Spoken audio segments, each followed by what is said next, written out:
Thank you. Okay, hold on a second, Keisha. Just let me ask Ronald exactly what's going on, because it takes two to tango, and I need to hear his side of the story. Don't you try to say that's just heavy on my brain.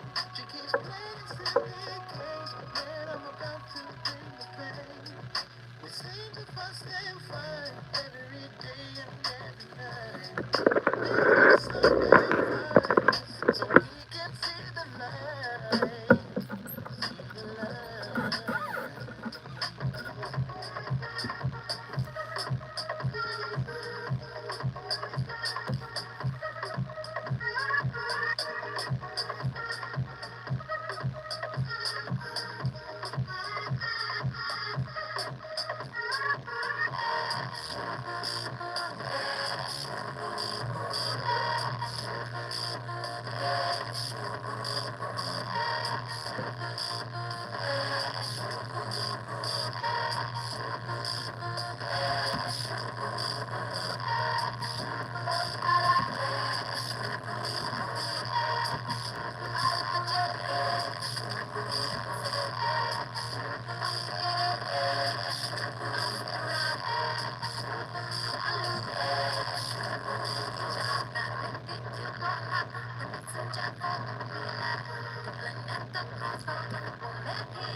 Today we're going to be talking about, we've been building, through these, now it's been 8 months, and talking about emotional sobriety and just looking at it from this perspective that I wrote about in my new book, 12 Essential Insights for Emotional Sobriety.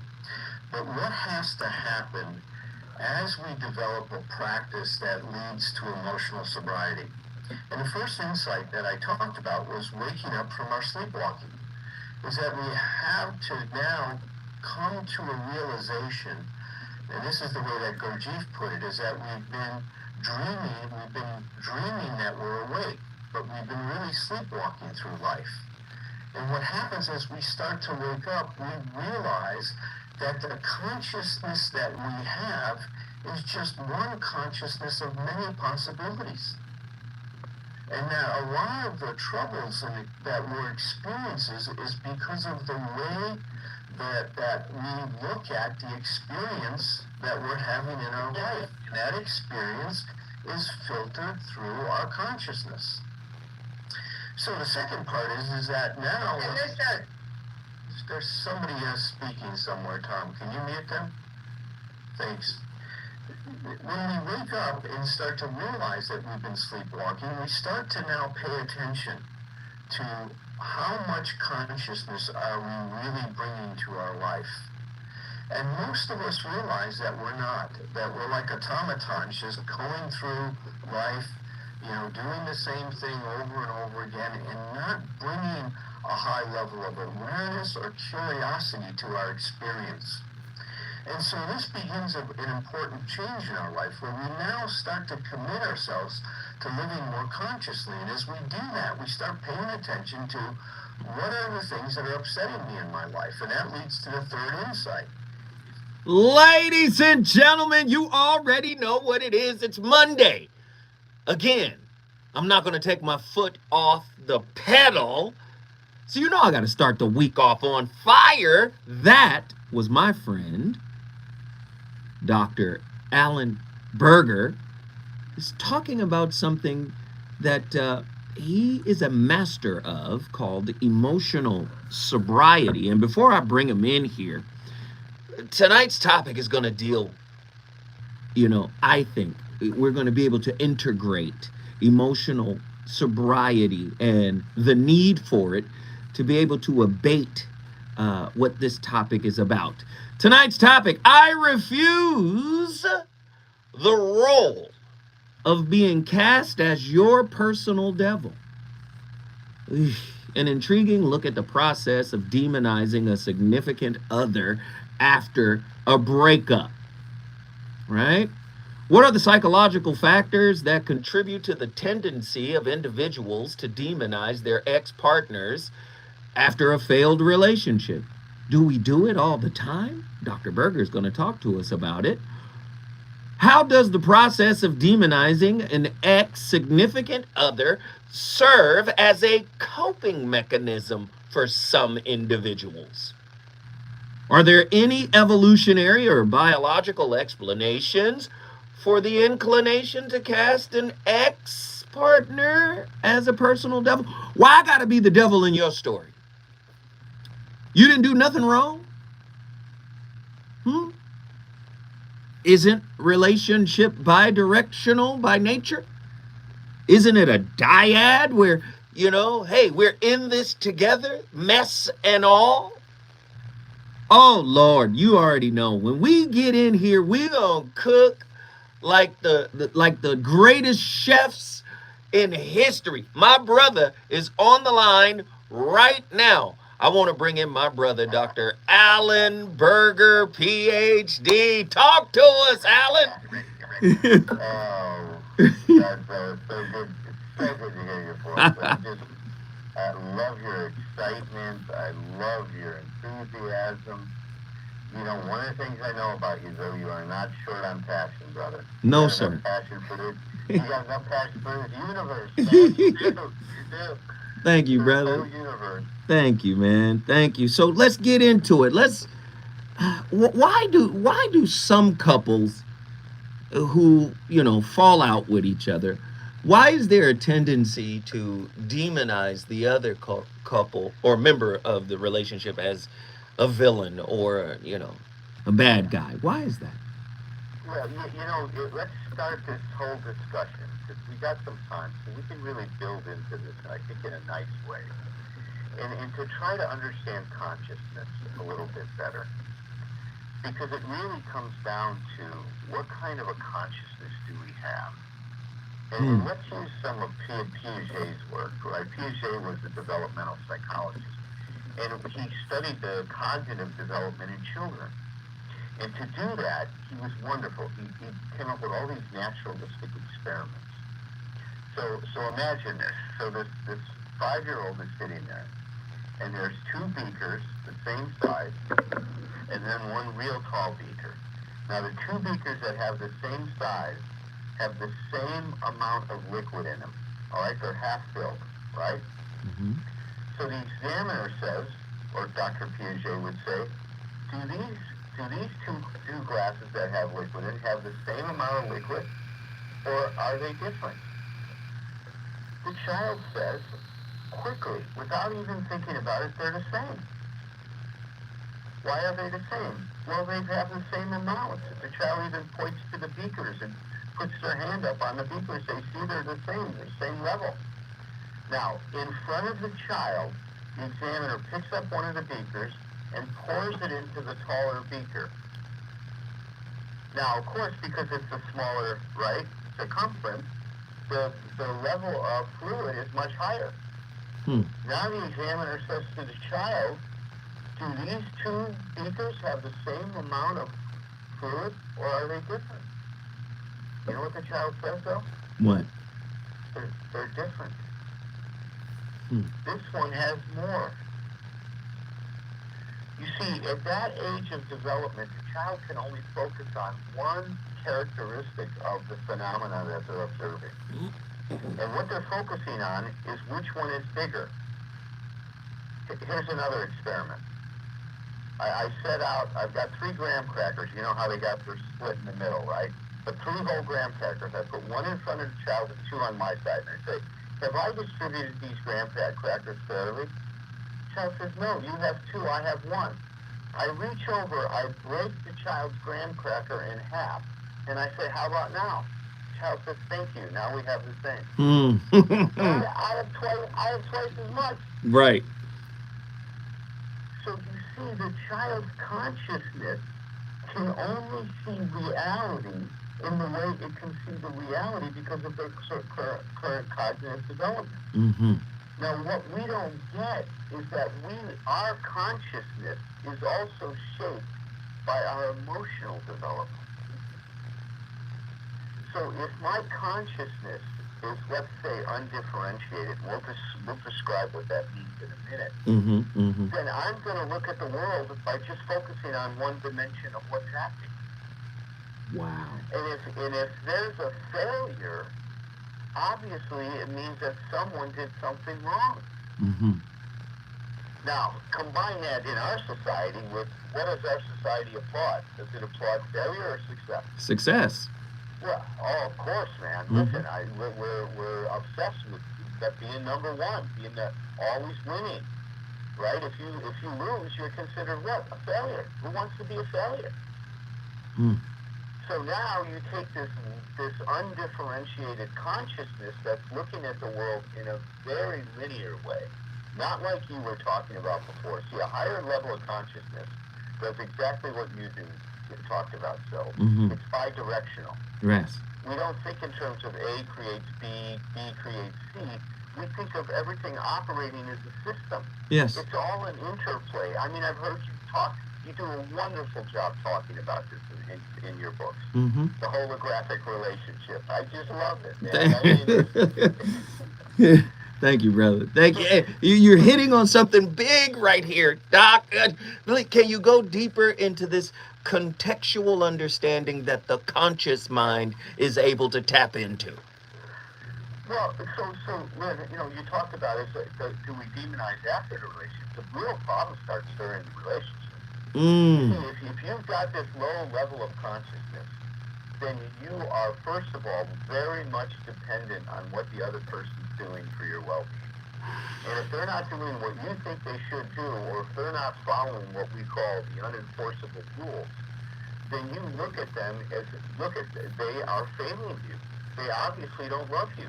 And you make this conclusion that if they loved you, if they really loved you, then they would give you everything you want.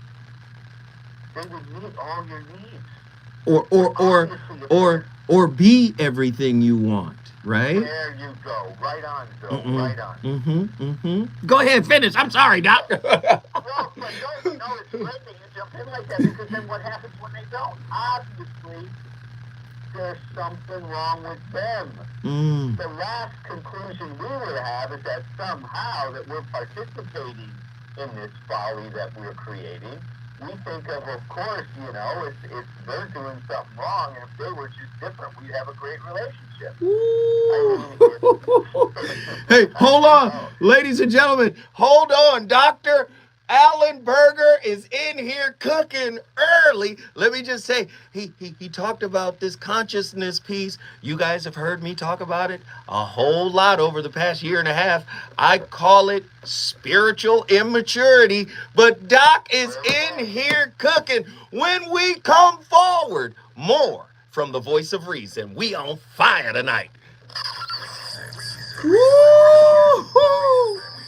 Is the back on for 2 hours? Yeah. Okay. You're listening to your voice of reason with Zoe Williams on KBLA Talk 1580. Are you looking to steer your career in a new direction? Driving for Culver City Bus is your ticket to a long-lasting career with excellent benefits and paid training. Culver City Bus is looking for customer service and safety-minded bus operators to join the growing team. Culver City Bus offers on-the-job training starting at $19.10 per hour, uniform allowance, and health care. Culver City Bus is a great employer. Let Culver City Bus connect you with an essential service job. You enjoy driving, see real opportunities for career advancement, and passionate about making a difference in the community. You are invited to join the Culver City Bus team.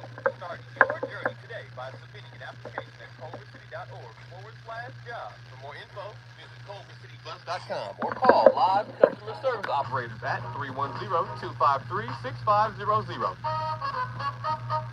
I'm James Alexander, a proud member of AARP. Now it sounds better, right? That spring, my friends, the Barcade. It sounds better now, right? It was a hit. number 3 on the charts. That summer we became the Great Otis Redding's Band. First, Yo, is the audio right? The fall we toured. That winter found me in a morgue, identifying the bodies of my bandmates and Otis Redding. My music and their memories bring me joy. The Barcades forever. What would you call a joy that is as solemn as it is sweet? There we go. And knows no bounds. So there is beautifully rooted in soul, a short this is black in the joy. chord, so that's what happens. Reflects pride and honor, despite every challenge. Hey, this content is too damn good. I need everybody to support. Can we get to at least $100 today? I need everybody to support. This is one of them ones. I start the week off on fire. I need y'all to support major. Can we get to $100? Somebody hit us with a 5 spot. Miss JP, what up? And Zinga hit us with the 5 spot. Thank you. And Zinga and JB, we're at $15. Hey, this one of them ones. Xylon. Yeah, Xylon hit us with a 20 piece. This show will be a level of lava more than super lava. Super monkey. Yeah. This might be orangutan lava. Gorilla lava. We at 35 already. Let's go. Everybody hit that. Everybody hit that super chat. Let's get to $100 at least.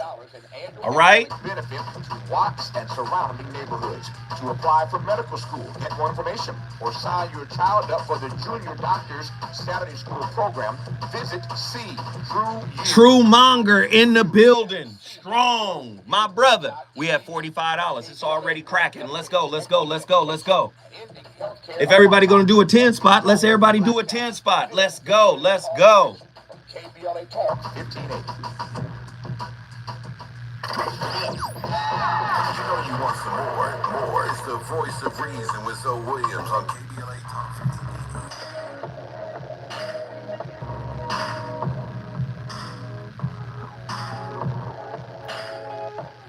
No clip.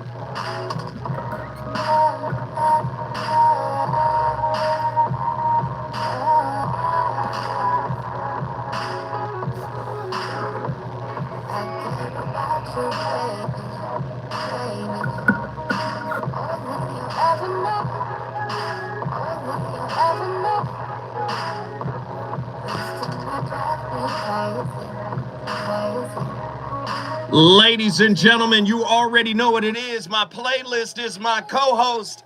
The name of the record is called Pressure.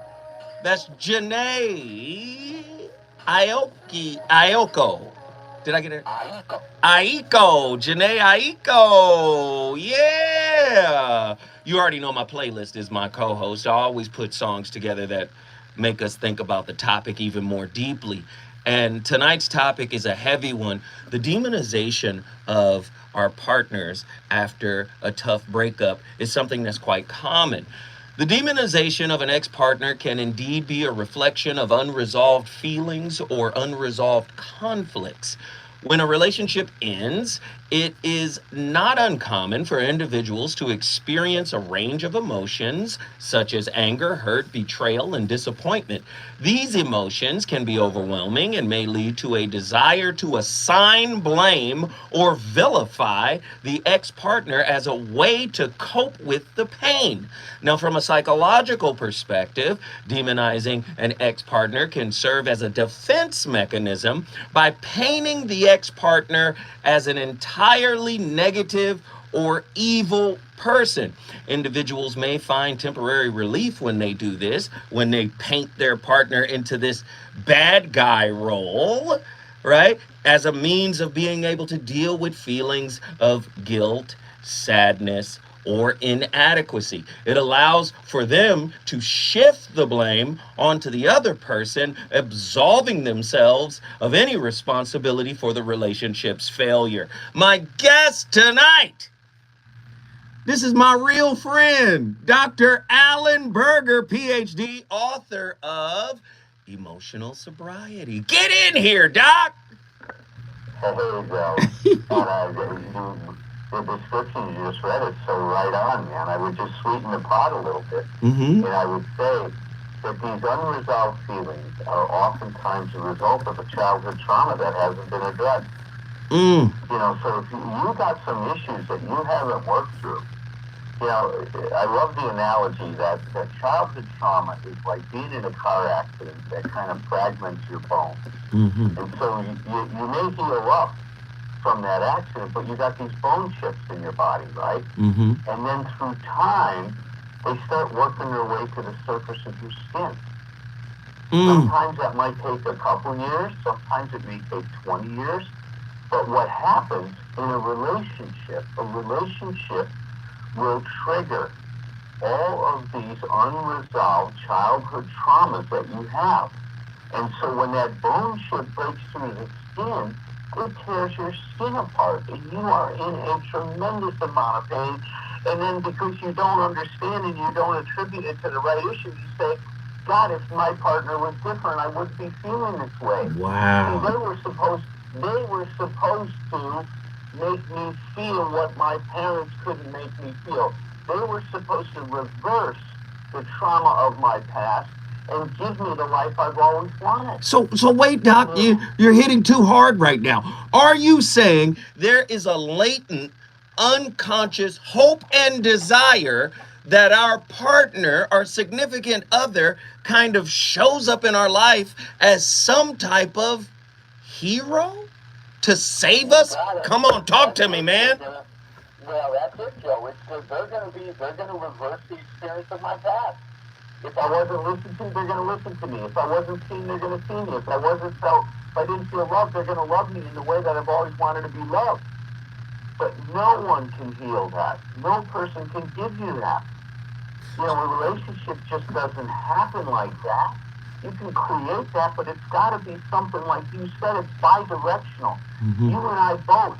There has to be a mutual commitment to our mutual benefit, which means that when we're disappointed, and so this is going to be the other point I want to hit tonight. Disappointment and disillusionment is a natural phase of any romantic relationship. Come on, Doc. It has to happen. And it doesn't mean something's wrong. It's just a phase. But most people, when they hit this disappointment, they say, see, this is the wrong relationship. I got to find the right one. Let me find the person that's going to love me the right way. That's going to make me feel okay. That's going to make me whole. Well, good luck. Good luck with Doc, you're hurting my heart right now. You're hurting my heart. My heart can't take it. What you're basically saying is the way our thought process is set up, because for the most part, many of us are largely self-unaware. There's a gross lack of self-awareness, right? So what you're basically telling me is there is no space in relationships for human beings. Meaning, if humans are inherently flawed, I call us whips, works in progress, because because we have all of these stipulations and ideas and constructs and ideological framework to protect us from the wound that we inherited from the home. If we can't be the hero, while at the same time, the hero normally isn't human either, right? Except for Batman. Tony Stark's maybe. But do you see? So there's no space for the flawed experience of humanity. Talk to me about that. Oh, boy. When you say it, the book I'm working on right now is called Room Enough for Two. Emotional sobriety in relationships. And what you just said is so... I'm going to have to put this in the book because of the way you just said it. And I'll attribute it to you because you're brilliant. Thank you, brother. What you just said is there's no room for two people to be human. And see, this is the greatest crime. This is the crime of love, man. Is we don't expect someone to be human. We expect them to be what we think they need to be, or what we think they need to be for us to be okay. So we don't see our partners as they are. We see them as we wish they would be. And how can you have a relationship with that when you aren't in relationship with the person? You know, when people get together, they don't really see each other. They think they do, but they don't. When you see each other, when the disillusionment happens, when the disappointment happens, and if you just happen to be with someone that you can work through this with, that's when you get to what we call the I to thou relationship, where there's an authentic love, man. And if you can get to that, then it's going to move you towards the wholeness that you needed, because you're going to be doing the work you need to do to heal yourself. Wow. Ladies and gentlemen, you're listening to my brother, none other than Alan Berger, PhD. We are on complete fire tonight. Please understand, unresolved conflicts can also contribute to the demonization of an ex-partner. When conflicts remain unresolved, individuals may struggle to make sense of what went wrong or find closure. Let me tell you, when we come forward, me and Alan will get to unpacking like only we can.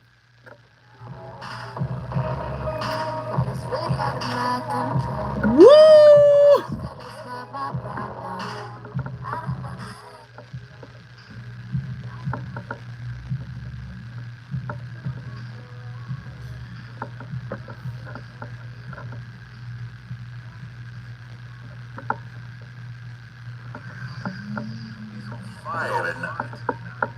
Got it.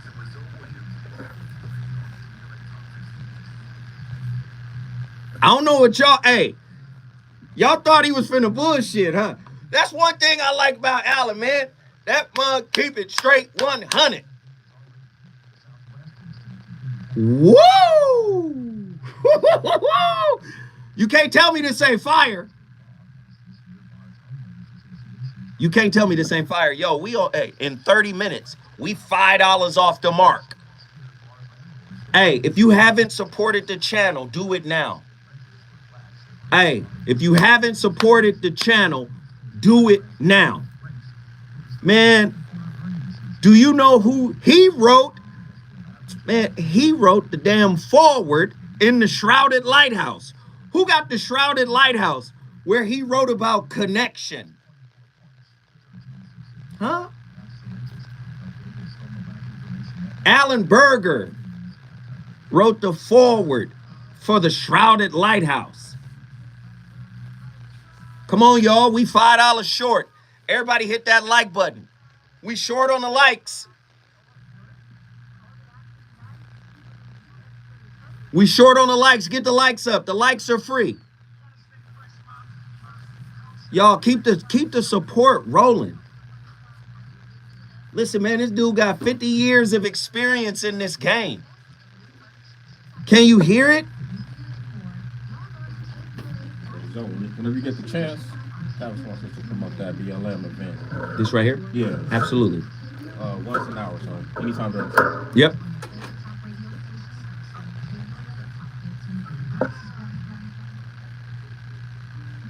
My friends, my family, if you in here and you getting anything out of this show, if this show is feeding your spirit in any way, shape, or form, can I get you to support it? Can I get you to support it by simply hitting the like button? Support the channel, man. This is good information.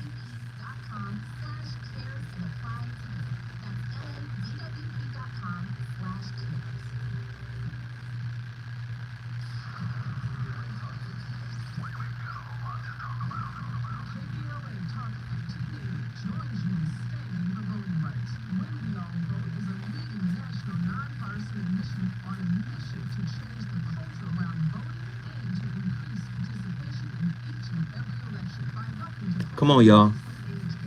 The like button. We only got 1 like since I made a plea. We got 2 likes. Let's get the likes up. The likes are free. Come on, Xylon done gave $45. Xylon, I'm watching, brother, and I appreciate you. And apparently you appreciate this content. Hey, Travis Booker Jr., thank you. Hey, and don't forget, I got 2 bags of He Is Risen, produced by Dr. Russell. Go to my website, MrZowhat.com. And don't forget to support my book, The Shrouded Lighthouse, with the foreword written by Dr. Alan Berger. Get with me right now. Support the brand. Support, support, support the brand. Can I get y'all to do it? Brother Travis, thank you, man. Can I get y'all to support the book? Get the Shrouded Lighthouse, www.mrzowhat.com. Support, support, support. Move the needle, move the needle. Who wants to talk? Who wants to talk? Y'all want to get on the phone line? Do y'all want to talk to Dr. Berger? Or do y'all want us to just keep building? Yes, yes, Nzinga. Thank you to everyone who shared this live video, liked this live video, and gave to the Super Chat or Cash App. 100%, every single one of you guys. Heartfelt thanks from me. Heartfelt appreciation from me. I appreciate y'all. Hey, Xylon is doing what Ghetto Gourmet did last Thursday. Ghetto Gourmet went hard in the paint. Ghetto Gourmet. You see, there are people out there, man, that are putting skin in the game, brother. You understand? There are people out there, man, that are putting skin in the game, man. There's good people in our chat. There's supportive people in our chat. And we appreciate everybody who is able to do whatever they can do. Little, small, big, whatever they can do. We're appreciative of it.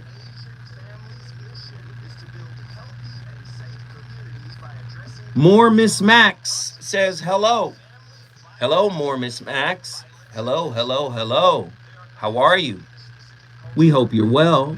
We're glad you joined the show.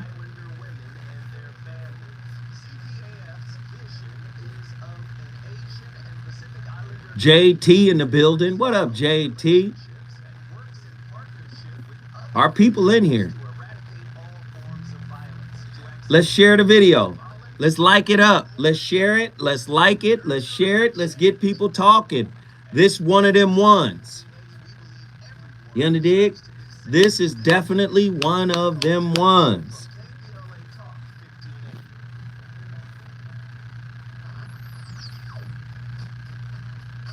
Live in 20 seconds. Clip after song.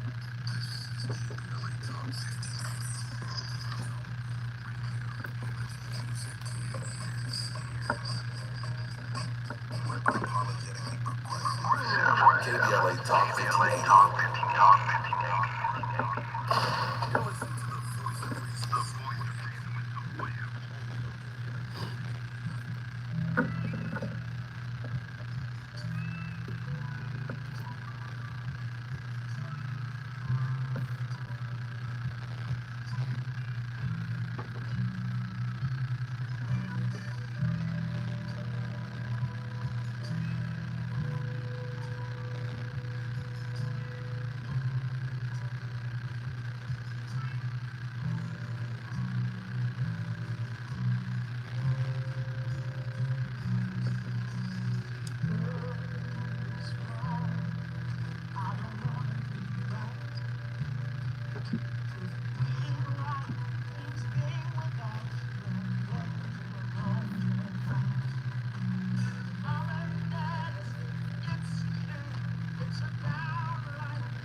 Sobriety.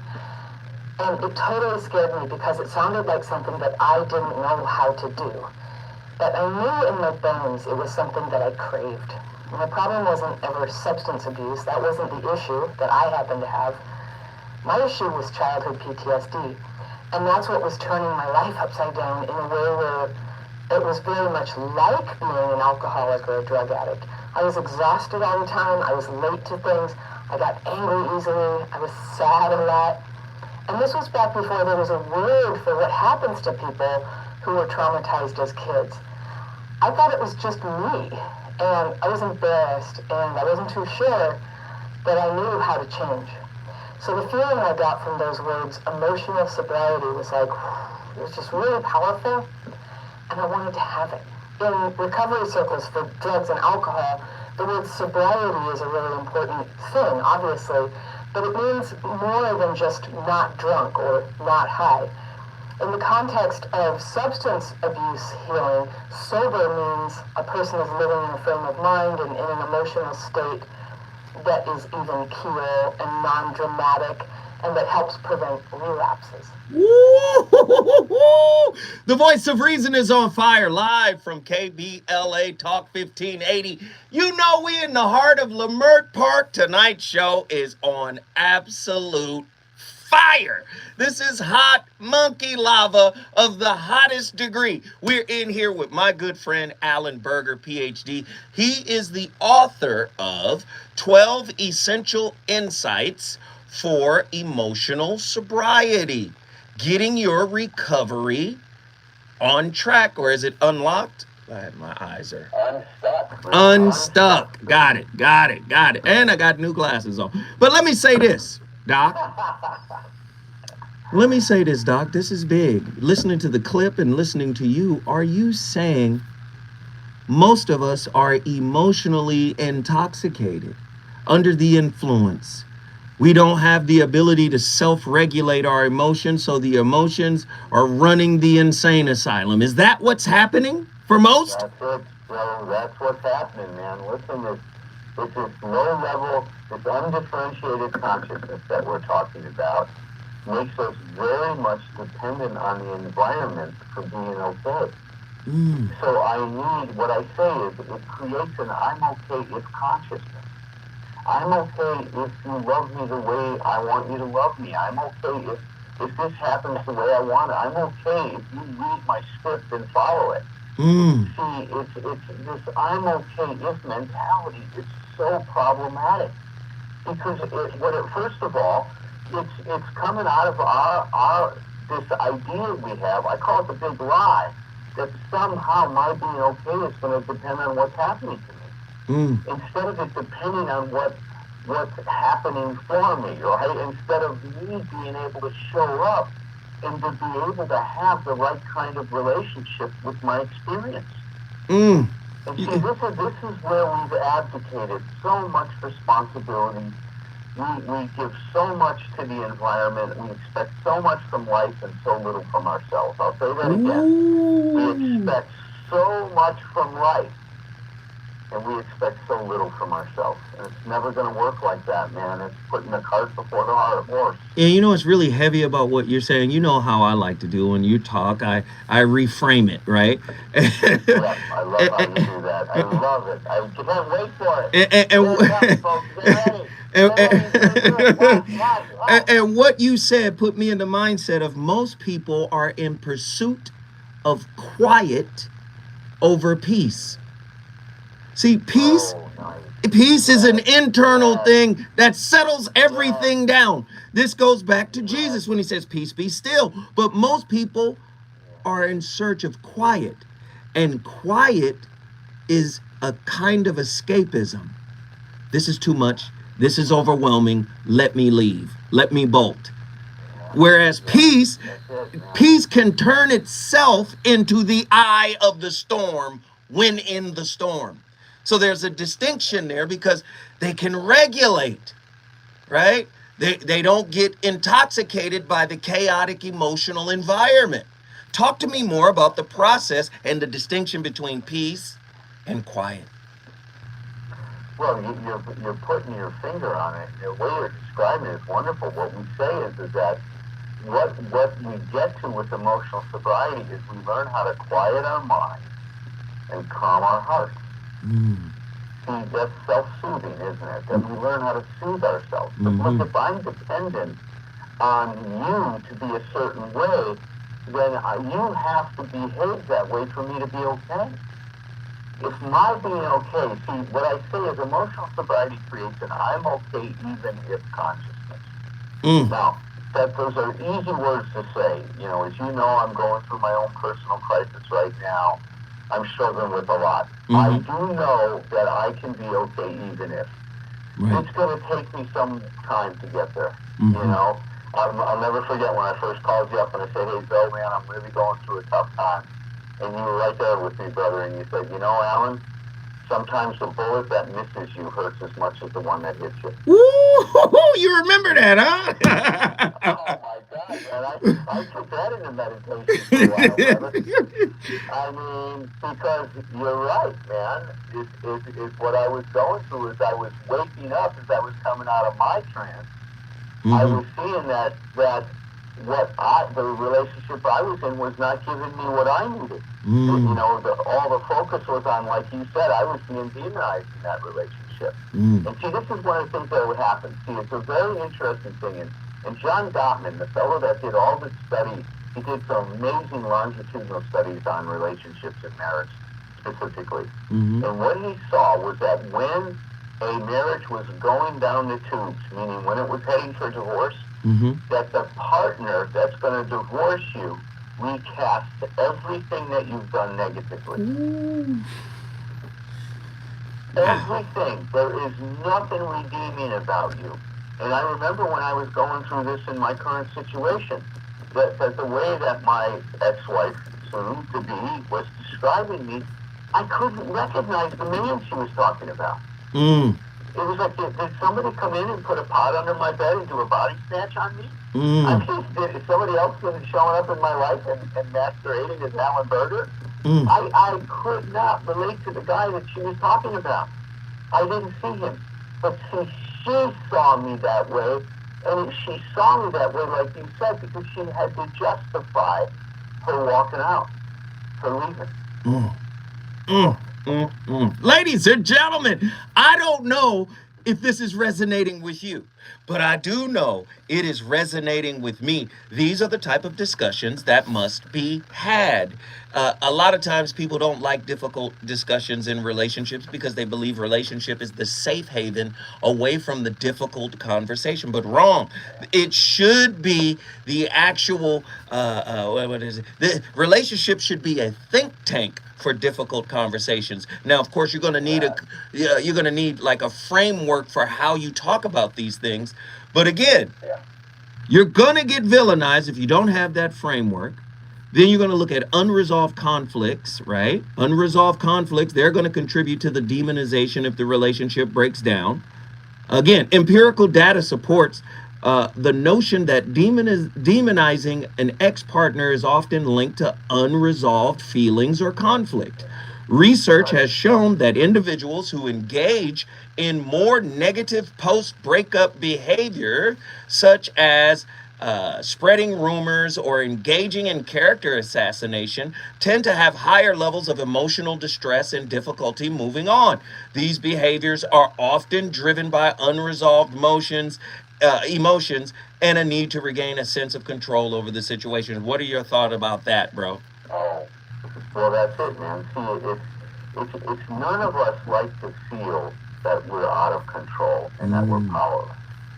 And so how better to take power than to make the other person wrong?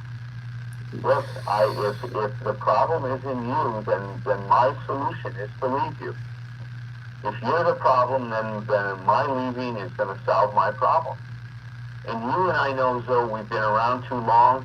We know that it never solves the problem. You're going to carry these issues with you into your next relationship, and the same stuff is going to show up over and over again until you hold still and start to deal with it, until you show up for the lesson that's on the table for you.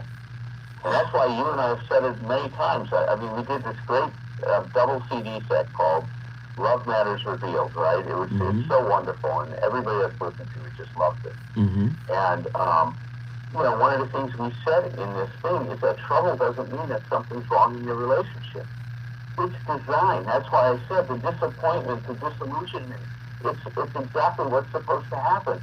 Because that's your invitation to take this relationship to a whole new level. What we say, man, is that you've got to end that. So it's almost, you've got to end that first relationship and say, you know, that one didn't work. It's time for us to bury that one. And then you got to get working on your second marriage. No, wait a minute. Now you're getting deep. Now you're getting way too deep. You're telling me instead of breaking up and going out and finding a new person, you can break up within a relationship and restart a new one from the old one? You mean the Phoenix? Like oh, wait. Oh, wait, hold on. Lord have mercy. When we come forward, more from the amazing Dr. Alan Berger.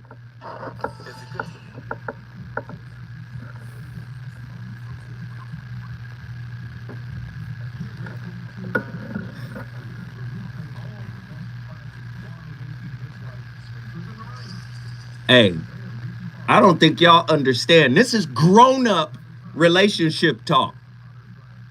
This is grown-up relationship talk. We got a lot of childish talk running around this month. Oh, I'll just bounce. If a motherfucker ain't socking you upside your head or slapping you in the face or keeping you away from your family, if a motherfucker, if somebody is not keeping, like, controlling you and controlling your purse strings and dominating you in a disrespectful way, if somebody ain't doing that, like an intimate terrorist or something, if somebody ain't doing that, you should be able to work out anything that manifests itself in your relationship if you claim to love that person. Sometimes the biggest realization is that a person can acknowledge that they really don't know what love is. They'd rather just say, you know what, we ran into irreconcilable differences. As opposed to saying, you know, I really don't know what I'm doing, and I really don't know what love is. Now, being with this person may have made me feel a certain way that ain't nobody else made me feel, but maybe it ain't love. Because let me tell you something. Love is restorative. Love is regenerative. Like, people don't understand that.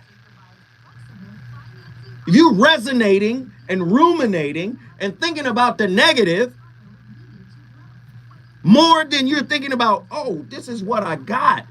This is something exceptional. This is something extraordinary. This is not something I could just throw to the side. Who in the hell gonna find another one of them?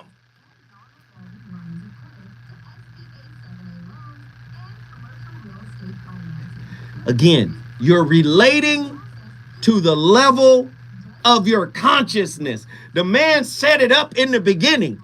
Most of us are spiritual children. We're only relating to the level of what feels good. We want quiet over peace. Man.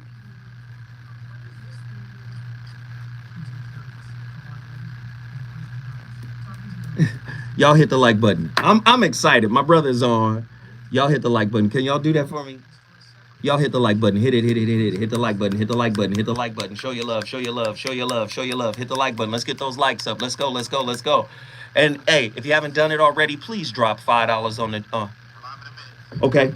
Please drop $5 on the super chat. Can everybody who can do it hit that $sign at the bottom? If this show is giving you good information, if this show is expanding your consciousness, please support. Reggie White just did it. I love it when you guys respond immediately. We are at $120.22. We're at $120.22. Come on, y'all. Come on, y'all. Jump in here. Show your love. Show your appreciation. Approve of this information if you're loving it.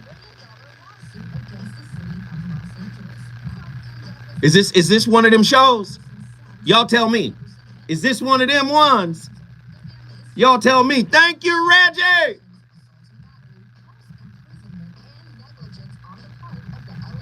Yo, is this one of them shows? Y'all tell me. Put up the emojis. Let me know.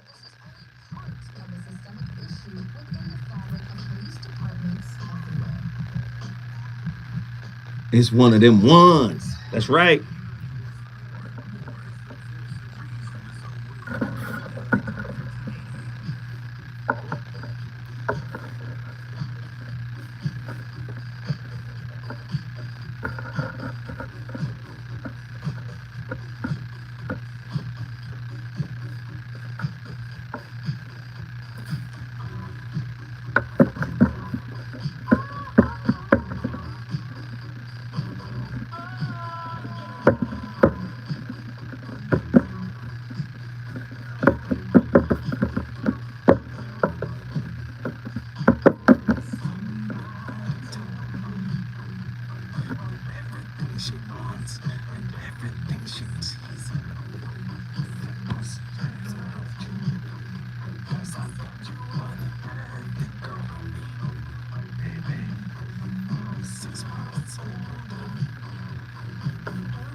Ladies and gentlemen,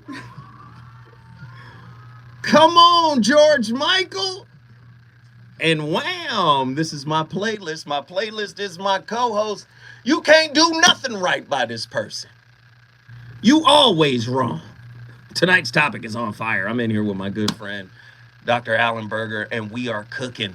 Can the demonization of an ex-partner be a form of emotional manipulation or control? How does the demonization of an ex-significant other affect the dynamics of co-parenting in cases of shared custody? Oh God, I got questions. Can forgiveness play a role in reducing the tendency to cast an ex-significant other as a personal devil? I can't be your devil. But we got somebody in here who can talk about why this happens in relationship. My brother Alan Berger, can you answer some of those questions? I got questions, brother. Well, God, this is such a powerful topic, guys, because how many relationships end up in, marriages end up in divorce? It's over 60% now. Mm-hmm. So if you're going to be, if your relationship is staying together, first of all, it doesn't mean it's good. It just means you get together. Making a relationship, a healthy relationship takes a heck of a lot of work, as you and I both know, and it takes a lot of self-awareness. A lot of self-awareness. There's something that you and I have talked a lot about, is that people need to really, really cultivate their self-awareness. Even if you add 5% to your self-awareness every day, your life would change dramatically. This is where little shifts pay off in big ways for people's lives. But let's go to the topic. Look, what we're talking about is what happens when people polarize. Talk to me. And polarization, this is when I'm good and you're bad. Polarization is we're right, you're wrong. And look, what do we see, man? Our culture is filled with polarization because of the level of consciousness. When you have a low level of differentiation, then if you don't agree with me, then you're wrong. See, that's the craziness that we have that's going on in this whole thing. So there's no ability to respect differences at all. Differences are demonized because we want, when you talk about it as a manipulation, if I say what you're doing is bad in a relationship, then I am pressuring you to be a good person, which means you will do things the way I want you to do them. That is an ultimate manipulation, just like silence-inducing strategies are. When I shut you down and I don't want to listen to you and I ignore you, I'm saying to you, you have to say things the way I want you to for me to validate you. See, and all of these things are there's this one author, I love him, Dr. Michael Allen Vincent. Or is it Vincent Michael Allen? I'll get his name right in a minute. He says every relationship is involved in intimate terrorism. We are always trying to control the other person to get them to do what we want, and our tactics are not much different than terrorists. Dr. Vincent Michael Allen, I think it is. I'll find out his name before we get off the show. It's brilliant. His work is brilliant. So, and people think, like for instance, when we talked about childhood trauma earlier, people think childhood trauma has to be dad is in there throwing pots and mom and dad are fighting.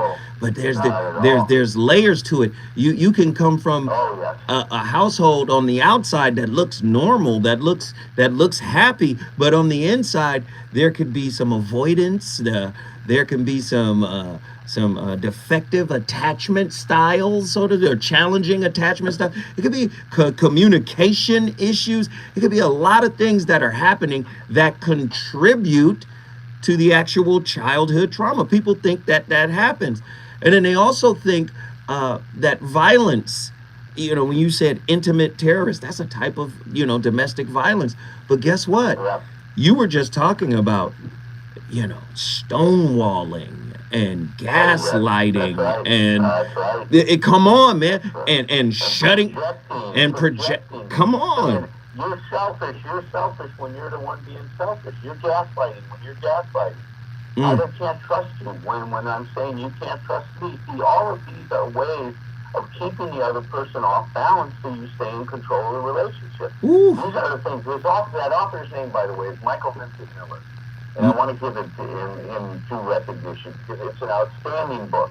It's a bit heavy to read through because you start seeing things about yourself that made me uncomfortable, right? Because I could relate to some of the stuff he's talking about. Wait, hold. What we say is only the best in you can see the worst in you. Ooh. I want people to hear that. Only the best.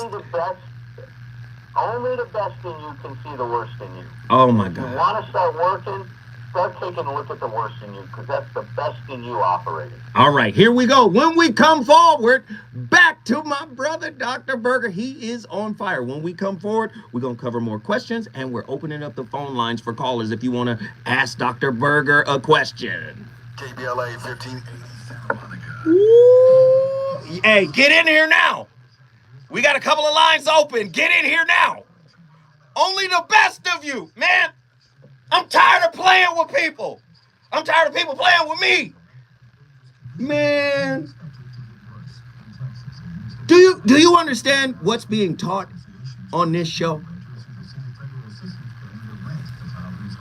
We're trying to teach people to be in relationships with humans, not ideas, not concepts, not hopes and dreams. We are trying to teach people to be okay being in a relationship with a human. A flawed, broken human. Everybody is just platitudes, just words. Everybody flawed, come as you are. Everybody got their issues. But when they issues show up in your life, they're your devil. It's easy to say, I'm a whip. But when the whip in you show up, man.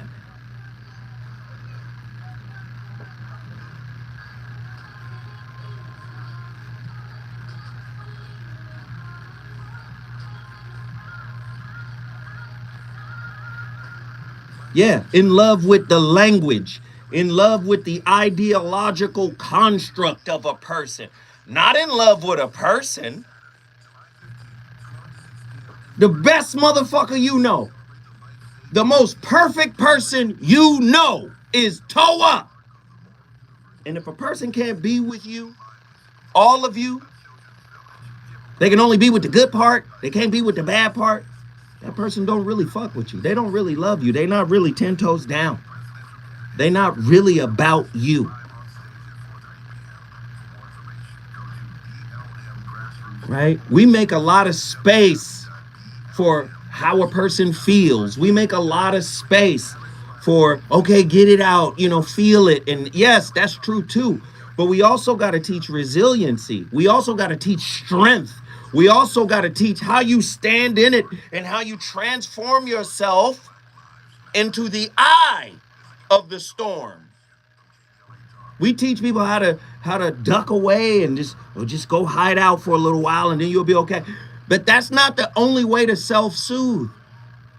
Sometimes self-soothing calls you to be consumed by the fire. I know ain't nobody ready for this shit. Black love still exists. What are your bedroom turnoffs? Fantasies and fetishes. Financial infidelity. I'm dating a bad person. Are they worth the wait? Trust me, this gonna be crazy. How about the heavy stuff? The child wasn't his, and you still had to pay child support. It's a very heated topic. Oh, is that right? Mama's baby, daddy's maybe. I just have so many questions I want to ask you. I was like, is this something roll up there? Damn. He told me he had a vasectomy. I'm pregnant. Betrayal has been committed. Hit you with the bad touch routine. How does he maintain his humposity? I like it when it pinches my nip. Why can't you open up, brother? Monique's Journey, thank you. Thank you. How do you write William so well? So William, Reason and accountability. the voice of reason. getting sober is like, welcome to your fucking feels. Anger, doubt, guilt, shame, rage, triggers, anxiety, all of the feels, all of the time. Hi, I'm Kirsten. Welcome back to my subscribers. If you are new here, be sure to hit the subscribe button and the bell so you get notifications of upcoming videos. In this video, I'm going to share with you some tips on how to navigate the emotional roller coaster that is early sobriety. I got sober in September 2009, and back then it felt like I had one really long anxiety attack until I learned how to feel comfortable in my skin, which was a top priority because of how anxious I felt all the time. I can look back now with hindsight and realize that not only were my emotions all over the place because I've been numbing out for years. I was drinking for 17 years, so I hadn't ever learned how to navigate my emotions from a place of emotional resiliency or mastery or anything like that. I felt good, I would drink. I felt bad, I would drink. I was angry, I would drink. Something amazing happened, I would drink. Something crappy happened, I would drink. Any emotion I had, a lot of the time, it was punctuated with alcohol. You feel me? Really? So I became highly motivated to learn how to feel comfortable in my skin. I was also kind of unemployable in my first year of recovery. My brain was all over the place. And so at 6 months sober, I went to Mysore, India to do Ashtanga yoga. And while I was there, I found a guru. My friends recommended me. I go to him. And so I went to this guy and he taught me how to meditate. He also taught me how to change my relationship with my thoughts and my feelings, which was a game changer. And it still took me a bit of navigating. I got really into practicing the power of now. Ladies and gentlemen, the voice of reason back in the building, live on KBLA Talk 1580. In the heart of Little Africa, you know it as Lamert Park. We are on complete fire tonight. Tonight's topic is amazing. But before I get back to it, we got callers. People want to talk to my special guest, Dr. Alan Berger, PhD, author of, you know what it is. Get his book, please. 12 Essential Insights for Emotional Sobriety. Getting your recovery unstuck. Yes, this is going to be powerful. Before I bring him back in, let me do this. Did you know Black Lives Matter turns 10 years old? Well, the People's Justice Festival, which is going to be held July 15th, 2023, Saturday, 12 p.m. to 6 p.m. in legendary Lamert Park, is going to be on fire. We want you guys to come down. Saturday, 12 to 6 p.m., July 15th, 2023, in Lamert Park. There will be performances, Children's Village, giveaways, speakers. There will be a skill share. There will be vendors. Healing Justice Space. Man, this is going to be dope. I want you guys to go to www.blmgrassroots.org. Support, support, support, support, support, support. All right, back to my topic. The demonization of a significant other after a breakup. With my special guest, you know him. You better know him now. Dr. Alan Berger. I'm sorry, I was going to say David Alan Greer. I'm thinking of In Living Color. We on fire tonight, though. We are on complete fire. Doc, are you ready to take some callers? I am ready to go. Let's hear what they have to say. Let me just say this. I'm not ready to take some callers because you said something when we came forward. And now that we've come full circle, I need you to say it one more time. You said an author said something. He said something about the best part of ourselves. Can you... I said this. This is in my book. I said that only the best in us can see the worst in us. Only the best in you can be honest enough to be able to take an honest look at yourself. And look, if you can do that, then you can really begin the process of change. See, people don't change when you try to be someone you're not. We change. It's paradoxical. You and I have talked a lot about this. So as soon as I own what I'm doing, as soon as I say, I'm a liar, now I'm starting to get honest. As soon as I say I'm not, and now I'm so powerless, I start to find power. As soon as I say I'm unreasonable, I become reasonable. As soon as I say I'm outrageous, I become less outrageous. Wow. As soon as I say I want to control everything, I'm starting to let go of control. That's how it works, man, and it's the opposite. This is counterculture, brother. Wow. This is not what we're taught. Right. This is heavy. Ladies and gentlemen, you're listening to the wisdom of Dr. Alan Berger, PhD. Hey, he is turned up tonight like I am. We were talking about the demonization of your significant other after a breakup. And you don't have to, listen, you know your demonization can be passive aggressive, can be subtle, can be nonchalant, can almost come across as indifferent. Do you know that? It happens. We've got callers on the line who want to talk about it. Let's get our callers in. Who's been on the longest? We got Nazarene. No, we got Nzinga from Pensacola, Florida. Get in here, Nzinga. Hey, good evening, good evening. Can you hear me? Yes, we can hear you. Hi, Nzinga. Yes, I hear you loud and clear. Hey, Welcome. hey, Dr. Allen. Hey, Dr. Allen. Okay, so one of the questions that you had when you posted this ago was, are there any evolutionary or biological explanations for making your ex to be a demon? And I found that interesting because I always feel like the world judges people according to twos, according to, being in a couple or being with someone. So would it make you, and sometimes that makes people more appealing when they're with someone. And so depending on, I wanted to get your opinion, depending on who's more at fault, I guess, in the breakup, would that make you less appealing to someone else? Because if you think about, like, celebrities and their brand, they could have tried to kill each other, but the relationship is always, it ended amicably, so that way they can protect the brand, protect the evolution, the money, the image, the line. So I found that stuck out to me out of everything, so I just wanted your opinion on that. We love the question. Doc, go ahead. Well, it's very interesting. I mean, one of the things that we know, and that happens with all of us, is we start out this world by being completely dependent on our environment. Mm-hmm. When you're in your mother's, in the womb, your mother provides you 100% of the support, right? You're on life support. I mean, right? She's taking care of everything. Oxygen. Yeah, through the umbilical cord, you're getting oxygen, you're getting nutrients. Mm-hmm. So what happens is that as soon as we're born, we take the first step towards now starting to support ourselves. And it happens biologically very, very, very naturally. What's the first thing that happens after you're born?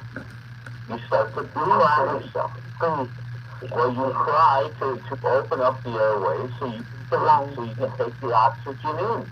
Your lungs open up because you've got to participate in your environment to get what you need. You've got to breathe. You've got to inhale the oxygen, exhale the carbon dioxide so that you're oxygenating your blood.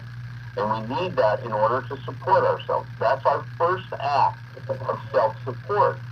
Now, that goes on biologically, that unfolds. If you have a normal, neurological system, that will unfold. At about 1 year, what happens about a year old? You want to walk. You want to start to figure out how to walk. Right? Now, most of us do. Right. I'm waiting for this to happen. It's when I say this, there's going to be a caller that comes and says, "No, this is what happened to my family." But nobody has to tell us the truth. Right. You want to do it. You want to. Mm-hmm. You crawl, you pull yourself up on the table. You let go, you fall. And you know how many times you're going to fall before you figure it out? As many as you need to. Mm-hmm. As many as you need to. You don't have the consciousness that I better figure this out. There's no shoulds up here.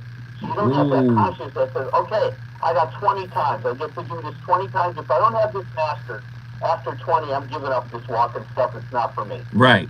I mean, pretty proud of because we'd be a species crawling around all the time, right? I tried 20 times and that's it. I'm crawling now for life. That's biological. That happens according to our maturation biologically. Now, emotionally, being able to support yourself is a much more delicate matter. Wait, Doc. Much more delicate. Wait. That just blew my mind. I gotta ask you a question. Stay with us, Nzinga. Stay right there. Are you telling me, because this is deep, are you telling me that the crawling piece, right?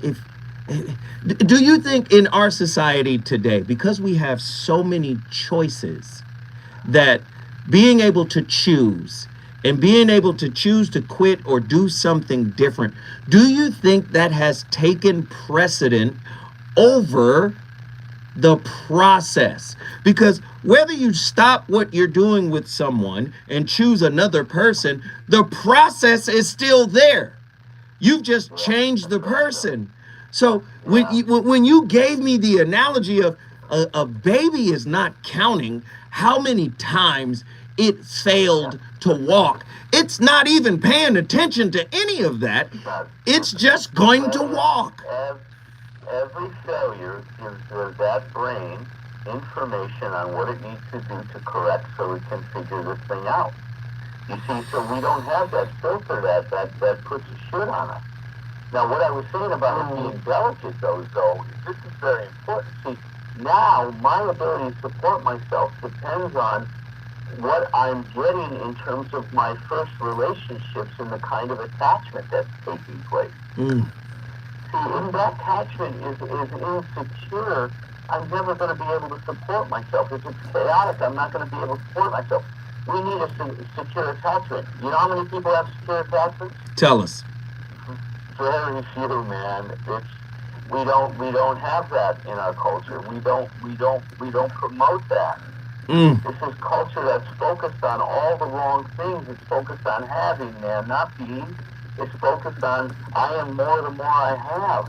I'm not more the more I have. I am more the more the less I have, to tell you the truth. I am more the more I accept that I'm enough. If I'm enough, then I'm okay. You know, between a little and a lot is enough. And we don't look for that. And Zinga, do you have another question? I just have two things. I don't, because what you said about the 20 times, sometimes with myself personally, if I don't get it perfect the first couple of times, I get a little, upset and bent out of shape. So I feel like there's never not an expectation for the baby. The baby knows it's going to walk.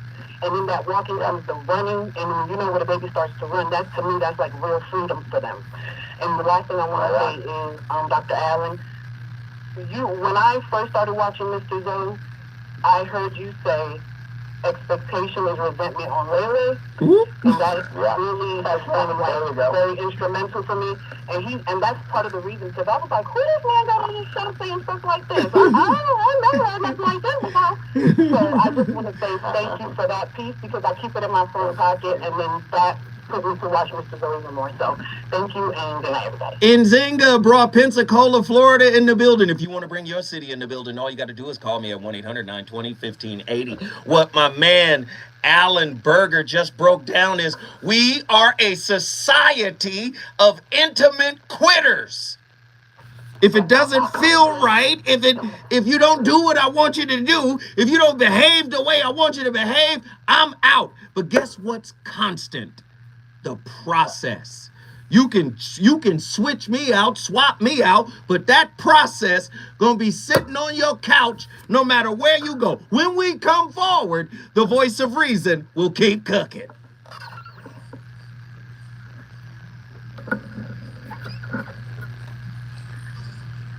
Yo, is Dr. Allen cooking or not? I like alley-oop and Dr. Berger, man. He is cooking. He is on fire. Hey, and Zinga, you did an amazing job. We got 2 lines open. We got 1 line open. Who wants to call in? Right? I'm gonna go to Nazarene X, and then I got Heru Ali. Nazarene got you by 1 minute, Heru, so he goes in front of you.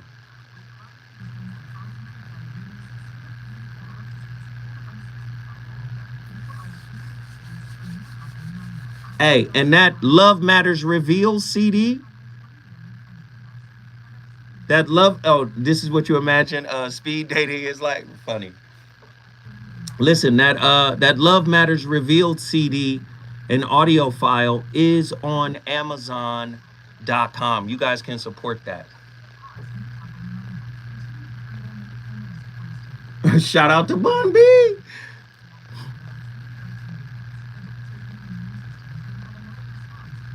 Come on, y'all. Keep supporting. Hit that super chat. I know there are people in here who haven't done it, but I guarantee you this topic is better than good. I guarantee you this topic is better than the 130 that we've raised so far. We're 70 away from 200. If we can get a group of people in here to go on a $3 roll, and I'm talking about people who haven't supported the channel.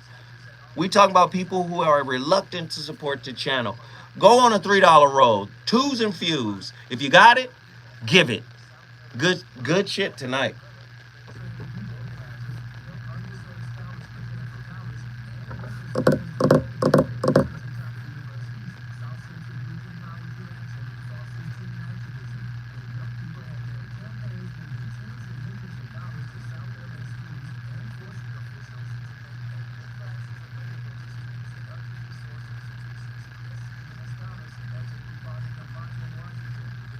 Y'all good with me? Y'all good?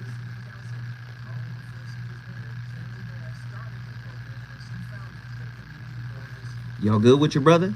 Are y'all good? If y'all good, I'm good. Y'all good?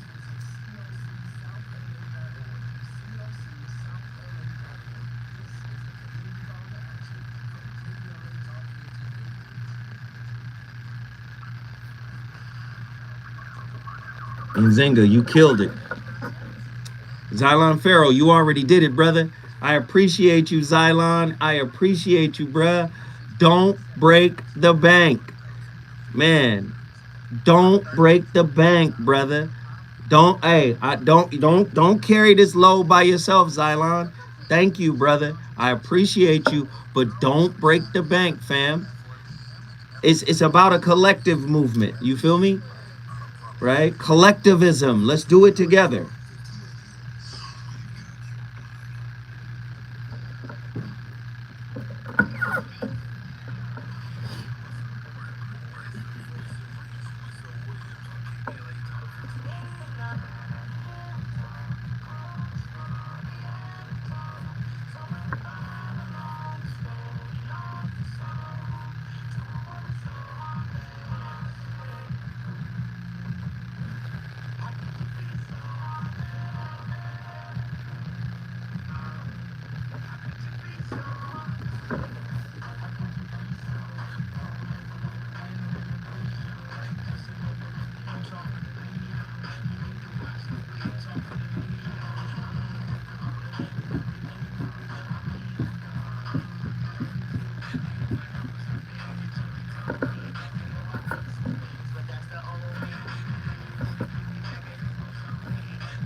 Ladies and gentlemen, friends and family, brothers and sisters, the voice of reason, broadcasting live from Africa Town, aka Lamert Park. We're here at the legendary KBLA Talk 1580, radio station owned by Tavis Smiley. I dare you to find content like this. This is revolutionary. This is a whole different type of talk. I'm not gonna let the superficial relationship pablum slide. I'm not gonna let the baby food Gerber relationship talk slide. We're gonna get deep into the issue because I believe that relationship is a conduit to self-realization, to self-actualization. But I believe that people have focused so much on the societal piece that they don't understand that this thing can take you to the next level of consciousness. And that's how we started this conversation off. Now, we're talking about the demonization of a partner after a breakup. Can the demonization of an ex-partner be a reflection of unresolved feelings or unresolved conflict? Well, you see, the end of a relationship can be an emotionally challenging experience. often leading individuals to resort to demonization as a coping mechanism. However, there are alternative ways to process and cope with the end of a relationship that can foster personal growth, emotional healing, and maintain healthier connections with others. Drawing from psychology and intimate relationship counseling, let us explore some of these alternative approaches. You have self-reflection and acceptance. This is a big piece. A lot of people don't accept themselves, so of course they're going to reject their partner and demonize them. You have you can also seek support, like the support of my friend who's on the show right now, Dr. Alan Berger. You can seek the support from a therapist or a counselor. He can help. Then you got to practice empathy and compassion. And many people think empathy and compassion is a one-way street, but really empathy and compassion is bi-directional. And when you're dealing with high conscious individuals and the relationship breaks down, it's very difficult to demonize your partner if you still empathize with them. Man, talk to me, man. Get in here.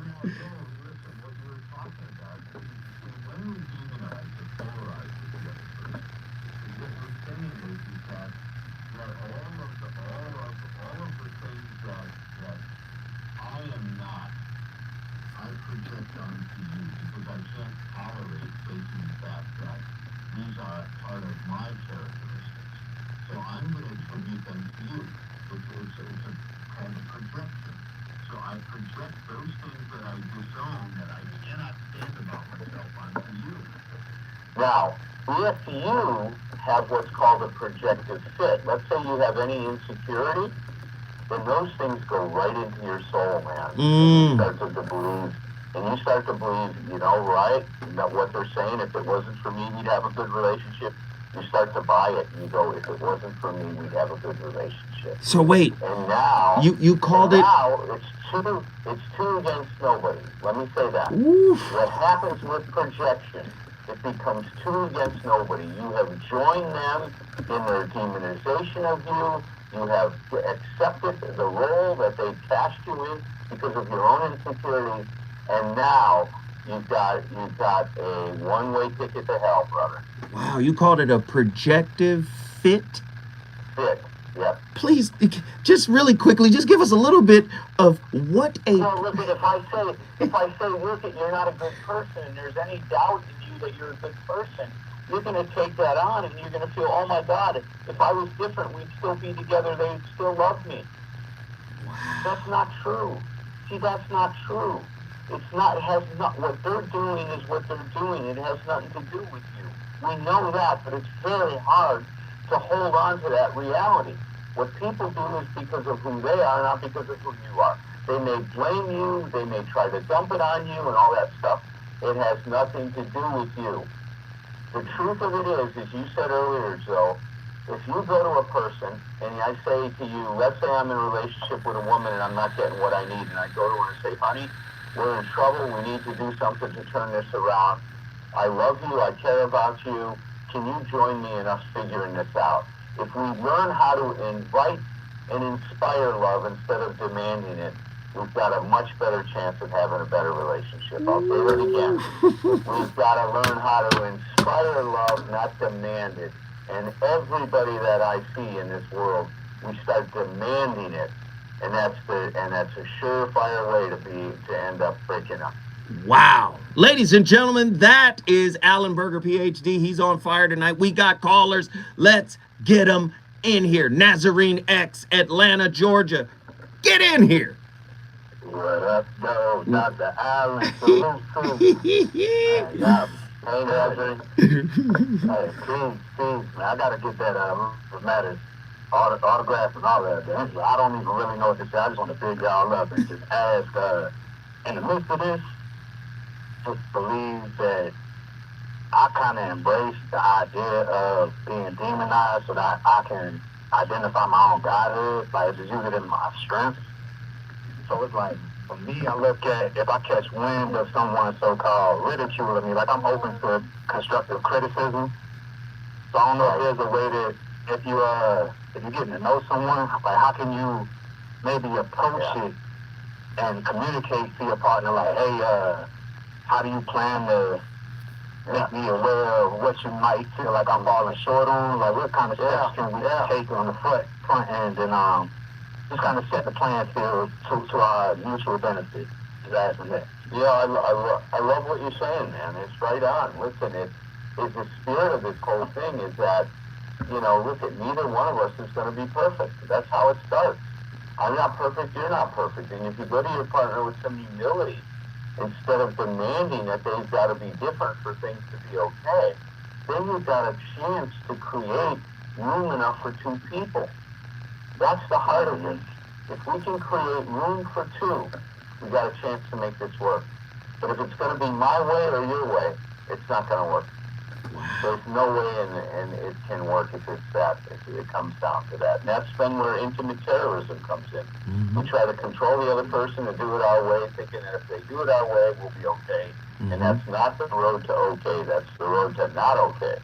Hey, and listen, Zoe Williams not going to play with you. I've been that person. This is the way we got to do it. This is the way we got to fix it. But as I've grown up, I understand.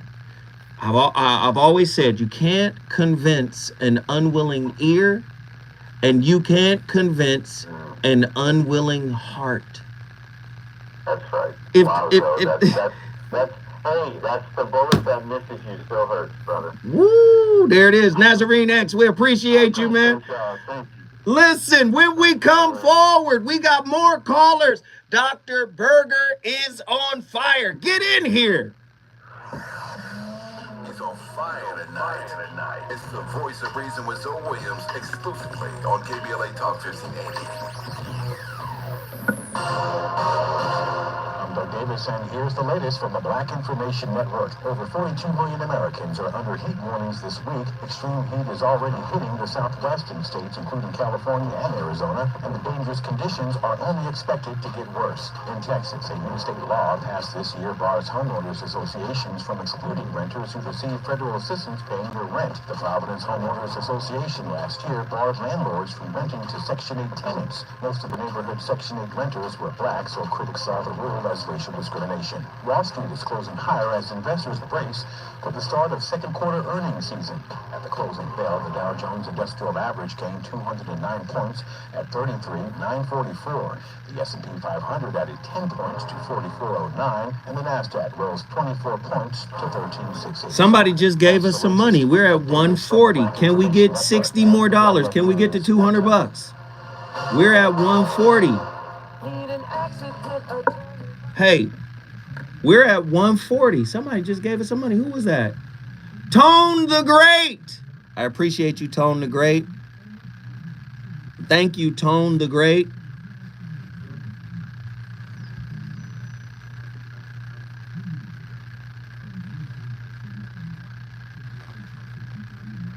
Hey, are we cooking? This is what me. Do you know that Love Matters Revealed CD that myself and Dr. Alan Berger did back in 2018? Do you know that CD was freestyle? All he did was write out questions. And then somebody showed us the question, and then he would talk, then I would talk. It was freestyle.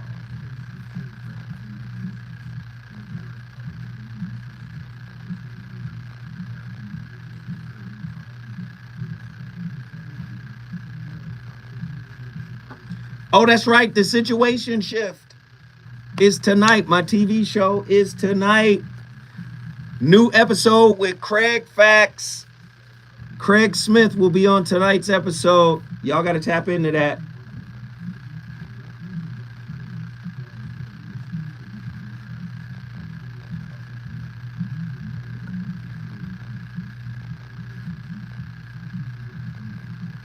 Cali Soul is in the building.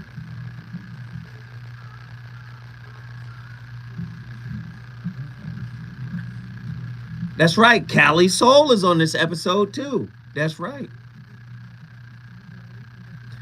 Hey, did this show fly or what? Did this show boogie up out of here? This show is basically over. Did you know that? When we come back, it'll be 36. right? It'll be 8:36 or 11:36 on the East Coast, or 10:36, I guess, Central or Midwest, right? The show is so good, so rich.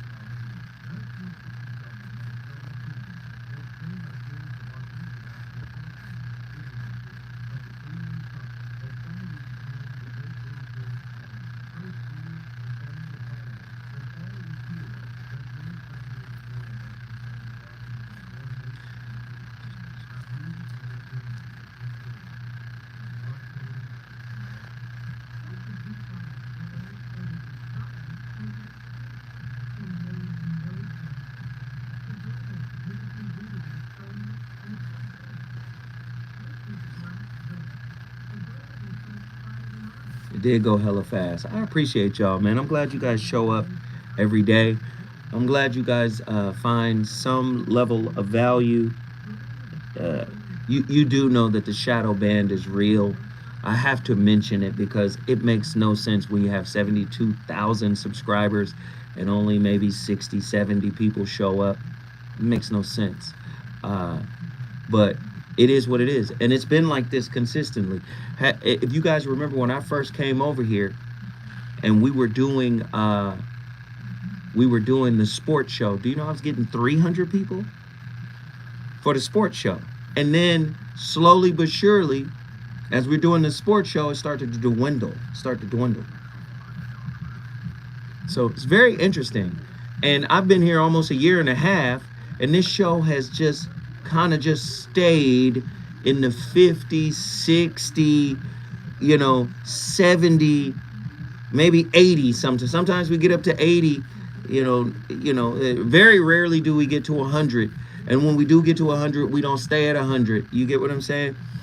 It's just interesting that it seems like the numbers are pre-programmed. The Zoa show averaged 1,500 viewers. Now, you get 6 or 7. Sometimes you get up to 8, but rarely do you get to 1,000. The suppression of the numbers is real. And this content is so damn good. There's no way. You got 72,000 subscribers. No way this should be the case. No way.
Ladies and gentlemen, the voice of reason. Very heavy topic tonight, man. We're trying to grow up. Dr. Alan Berger is my guest tonight, and we're really trying to get people to understand, man. Most of us are not in relationship with human beings. We're in a relationship with expectations. We're in relationships with ideological constructs, projections, fear. We're in relationship with a whole bunch of other stuff. But this show is specifically hell-bent on getting you to be in probably one of the most satisfying relationships you'll ever be in, and that's with another human being. And we're talking about the demonization of our partners after a breakup. In failed relationships, it is not uncommon for individuals to cast their ex-significant others as personal devils. This phenomenon can be attributed to a combination of psychological, emotional, and cognitive factors. While it is important to acknowledge the subjective nature of relationships, it is equally crucial to explore the various reasons behind this tendency. Now, it could be psychological factors. Emotional hurt and betrayal. Yes, if you hurt your partner, 9 times out of 10, they're going to villainize you for that, right? Cognitive dissonance, right? Self-preservation, right? Societal and cultural influences, media portrayals, opposing viewpoints, emotional healing, empathy and understanding, moving forward, self-reflection, encourage individuals to engage in self-reflection. Now that's hard for a lot of people. A lot of people don't want to look at self. They want to look at the other person. Communication and meditation, seeking professional help. Dr. Berger is ready. Berger, are you ready for more callers? I am ready, Joe. Let's go. Who's on the line? Hey, Heru Ali, Battle Creek, Michigan. You know what it is. Peace and love to the conversation. Unresolved, Andy, Olivia, Zach, and the God, Kevin Smiley, and to our special, esteemed, illustrious, for all the pleasantries, Dr. Alan Berger. Yeah. Honestly, sir, thank you. Yes, sir. Yes, sir. I was told by someone that why do you always talk about your wife and your marriage and your relationship? It's like, listen, I'm trying to help other folks avoid what the hell I went through. Respectfully, I'm only going to speak the truth.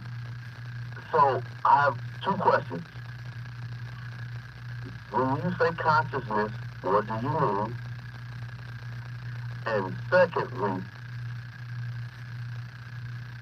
how, because I completely agree that the way that we connected is the way that we should disconnect, which is with love and respect.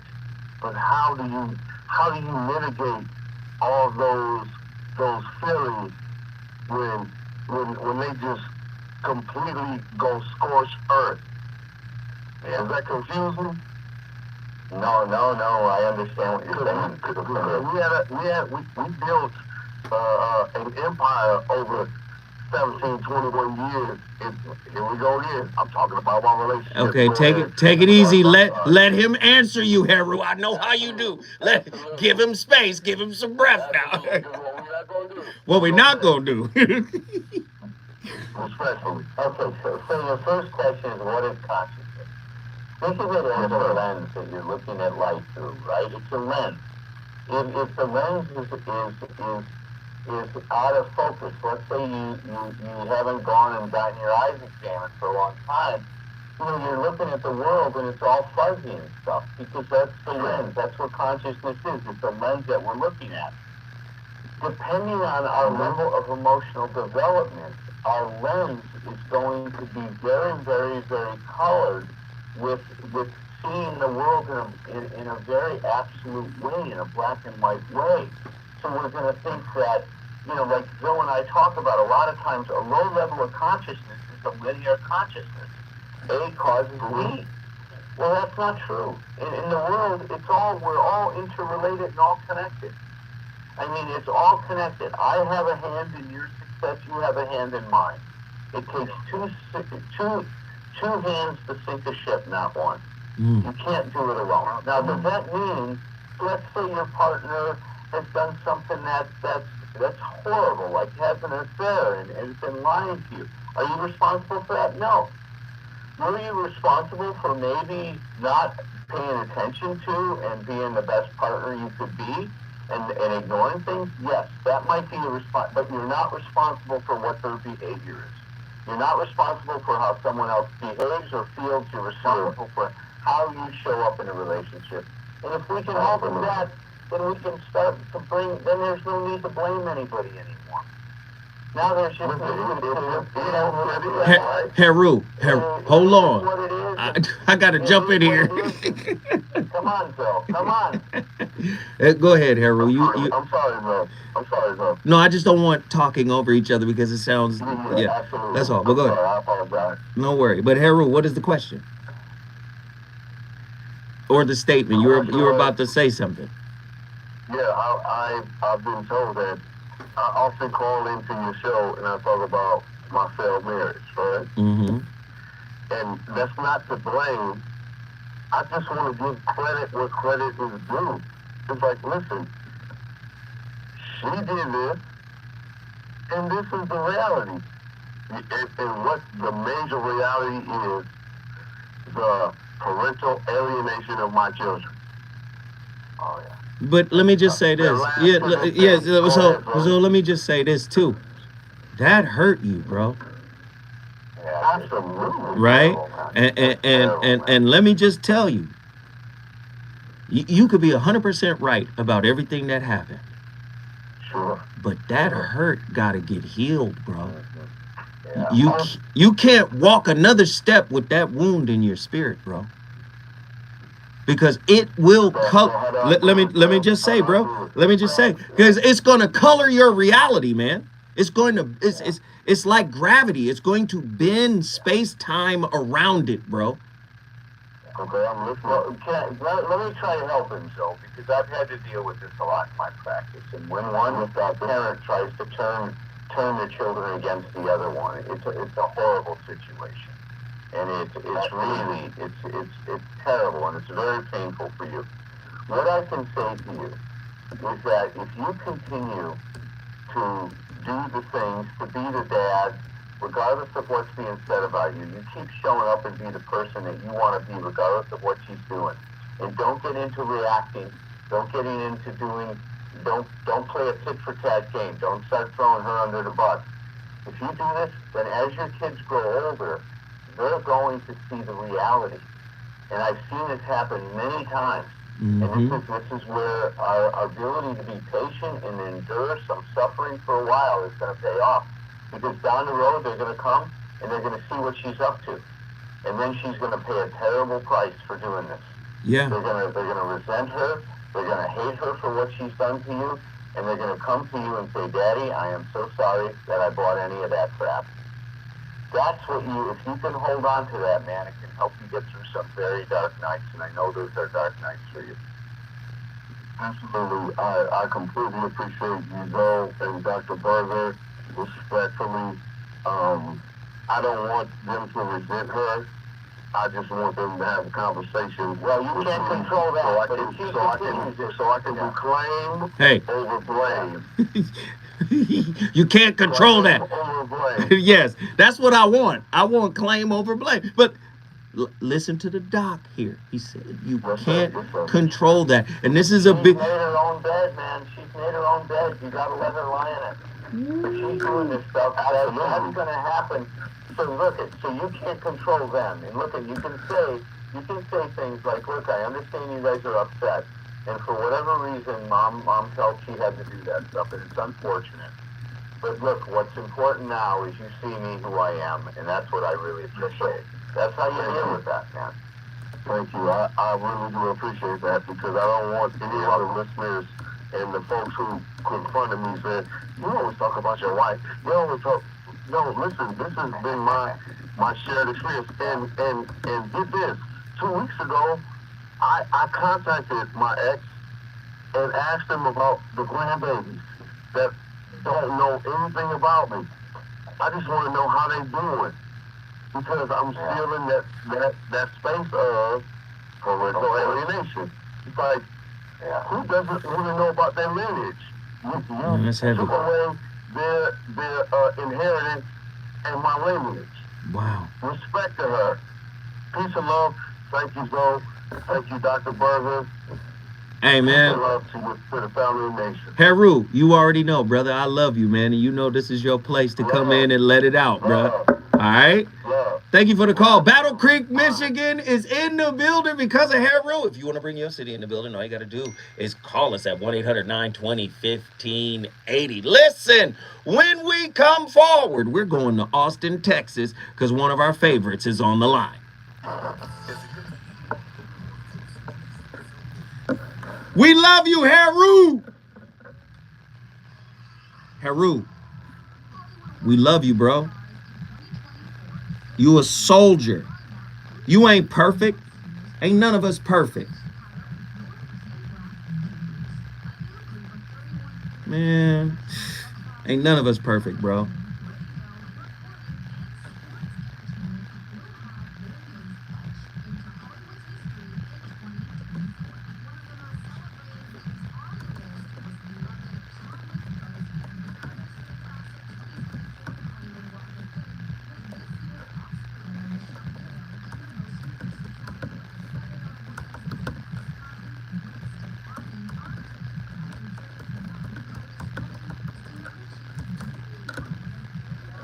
Ain't none of us perfect, Haru.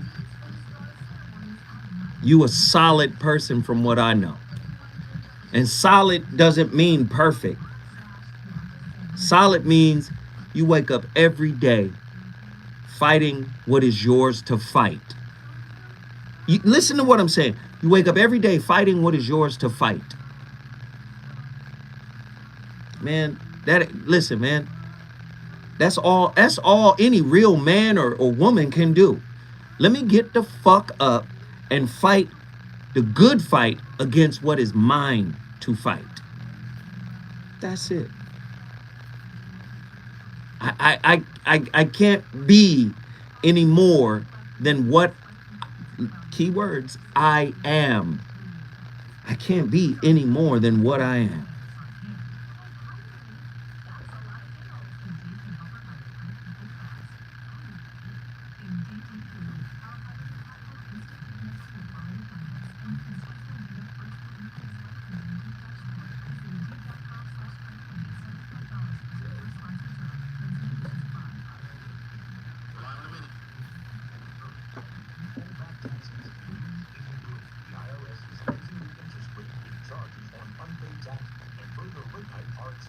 Did you guys enjoy tonight's topic?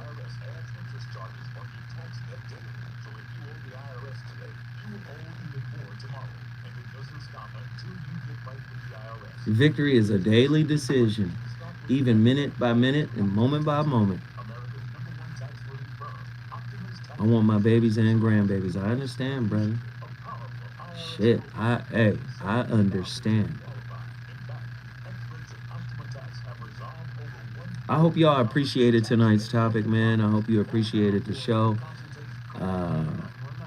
Once I knew Berger was going to be on here, I knew we was going to do emotional regulation. I knew we was going to do emotional sobriety. And he called me out of the blue. I had a whole nother topic set up for today. And he was like, are we on today? I'm like, what the fuck? So...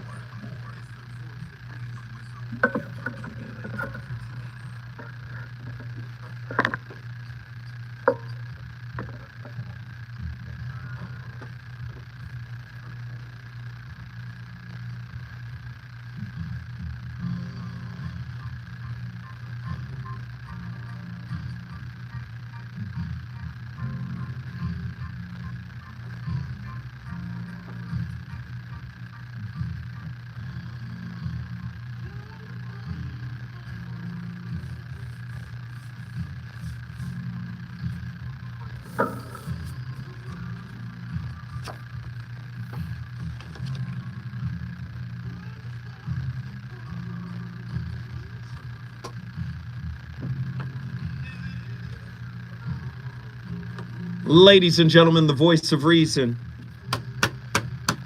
returns to KBLA Talk 1580. We have a heavy topic going on. We're going to have our final caller in a second, but before we do that, I want to remind you Black Lives Matter turns 10, and we're having a People's Justice Festival, July 15th, 2023. That's Saturday from 12 noon to 6 p.m. in legendary Los Angeles Leimert Park. There will be performances, children's village, giveaways, speakers, skills share, vendors, healing justice space. I want you guys to go to the website www.blmgrassroots.org. Please, please, please support. Let's get our final caller in here, Dr. Berger. This is a very insightful young man. He calls in from time to time. We love his input.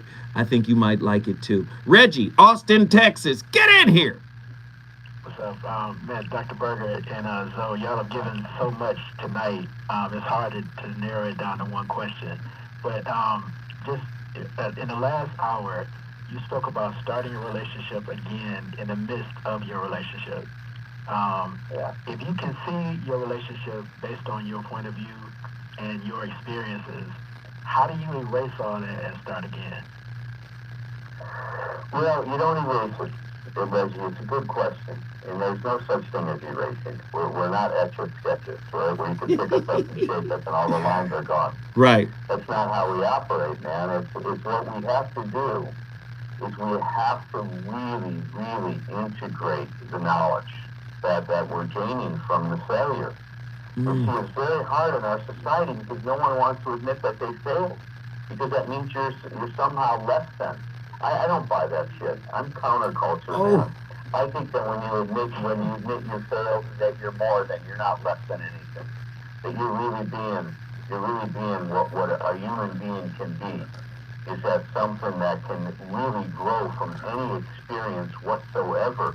If you doubt that, pick up Viktor Frankl's book, Man's Search for Meaning, and listen to the perspective he had by being in these concentration camps, right? In the concentration camps, he felt that no matter what the experience was, if a person met it with the right attitude, even in the most heinous, horrible, unimaginable situation known to mankind, people were growing spiritually. I mean, think about that. But what they had to do, Reggie, is they had to let go of their expectations about what was supposed to happen and instead see themselves as being challenged by life, and that the meaning in their life came from meeting those challenges in the best way they could. When they could wrap their head around that experience, man, they knew what we call as freedom. Wow. That's what freedom is about. It's I'm okay even if. I'm okay even if this Nazi is there and is putting my wife in the gas chamber with my kids and killing them. I can be okay if. See, I cry when I think about that, man. I lost some family in the Holocaust. I mean, it was a horrible, horrible thing that happened. But that's the gift of this stuff for us, man, is that there is a possibility to get to that kind of emotional freedom. Wow. Heavy stuff. Hey, Reggie. Hey, we appreciate you. Thank you for the call, Reggie. Reggie! You brought Austin, Texas in the building, man. Thank you so much. Wow. Doc. First off, Doc, this is terrestrial radio. You're over here cursing. I know you're passionate. But Doc, it's okay, man. It's okay for now until they catch us. But let me just say, this was such a powerful show. And I like to end the show by saying things like this. I don't know anything. I start the conversation. It's on you to finish it, right? I tell the listeners, we start the conversation, it's on you to finish it. But for people who want to finish it by working with Dr. Alan Berger, which I highly suggest and recommend, how do they do that, Doc? Well, look, there you can reach me through email. That's the best way, because I'm quite busy nowadays. But through email, my email is abphd, my initials, AB, and then PhD, at msn.com. Now, the other thing the listeners can do is that every Thursday night, there's a free workshop on emotional sobriety. So if you send me an email, I'll send you the link to that. It's every Thursday night from 7 to 8 p.m. Pacific Standard Time. And it's just a remarkable thing. I'm joined by my colleagues. In fact, you've been on that show, Joe. I was. On that workshop. And now that I'm here, I'm going to be bringing you back, man. Absolutely, brother. Absolutely. Listen, we're still talking about doing a retreat. And let's put that out there. If you would like to just spend a weekend with Joe and I, and really dig into some of this stuff, please send in your interest. And Joe will keep a track of this, and then we'll organize retreats to get together a bunch of people that want to explore themselves and want to become the best they can be. And we'll spend a week trying to grind together. Man, I appreciate you, good brother. Thank you for taking the time to call in, man. We appreciate you. Dr. Alan Berger, ladies and gentlemen. Yeah! Now, you already know. I start the conversation, you finish it. I wanted to start the week off strong. Listen, relationship is a school. And yes, we have choices. We don't have to stay in a relationship that makes us feel stuck or any of that. But I'm here to tell you, man, the work travels wherever you go. Don't let your options feel like a conduit to freedom. Option doesn't necessarily mean freedom. Sometimes option can equal delusion. And sometimes we delude ourselves by thinking we have all of these options, that we minimize the actual work that we're doing, the process that we're in.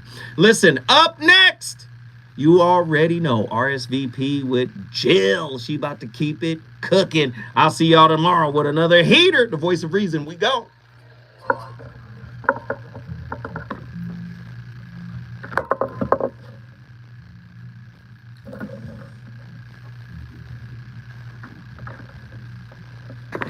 Love y'all. Great show. Appreciate y'all.